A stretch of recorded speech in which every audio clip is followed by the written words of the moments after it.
Thank you for joining us here today at TotalMD. Today we're going to take a look at using individual and family deductibles.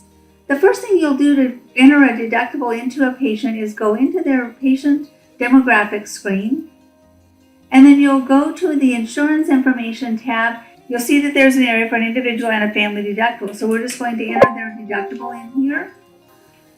And it gives you a reset month. So if their insurance resets every January, every December, whatever their reset is, typically it's January, you'll add that to it. Then once you save and close, you'll go to the ledger for that patient.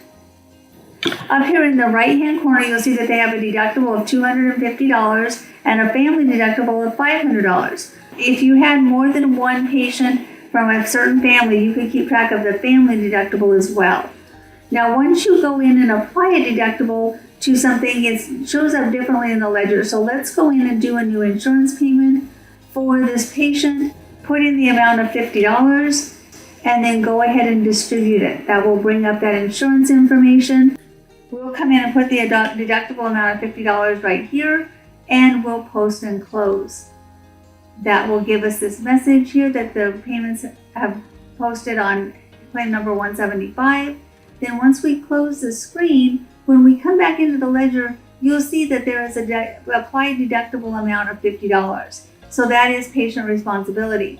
Now there's still a remainder of $5 because I didn't write off that $5 remaining. Typically you would write that off or there'd be a payment for it, and then you'd see just the patient amount there. Now if you come up to the right hand side of the screen again, you'll see that the deductible of $50 has been applied here, and the remainder of $200 and $450 for the patient's family. That's all there is to using the deductibles within TotalMD. If you have a question regarding this functionality of TotalMD, please give us a call. Our number here is 800-613-7597. Option 2 is support and option 3 is training.